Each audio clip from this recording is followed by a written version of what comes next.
Hello viewers, কেমন আছো সবাই? আশা করি সবাই ভালো আছো। আলহামদুলিল্লাহ, আমরাও ভালো আছি।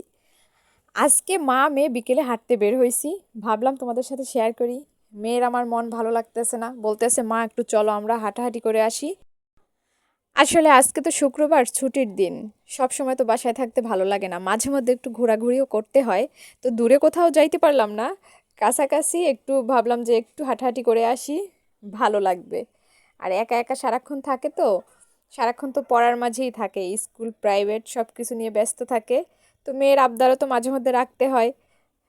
ভাবলাম ছুটির দিন যাই হোক, মেয়ের আবদারটা রাখি, বেশি দূর যেতে না পারলেও কাছাকাছি একটু ঘুরে আসি। তো বিকেল বেলাটা খুবই ভালো লাগতেছে, গ্রামের পরিবেশটা। কার কার কাছে গ্রামের পরিবেশ ভালো লাগে অবশ্যই অবশ্যই কমেন্ট করে জানাবে। আল্লাহ হাফেজ।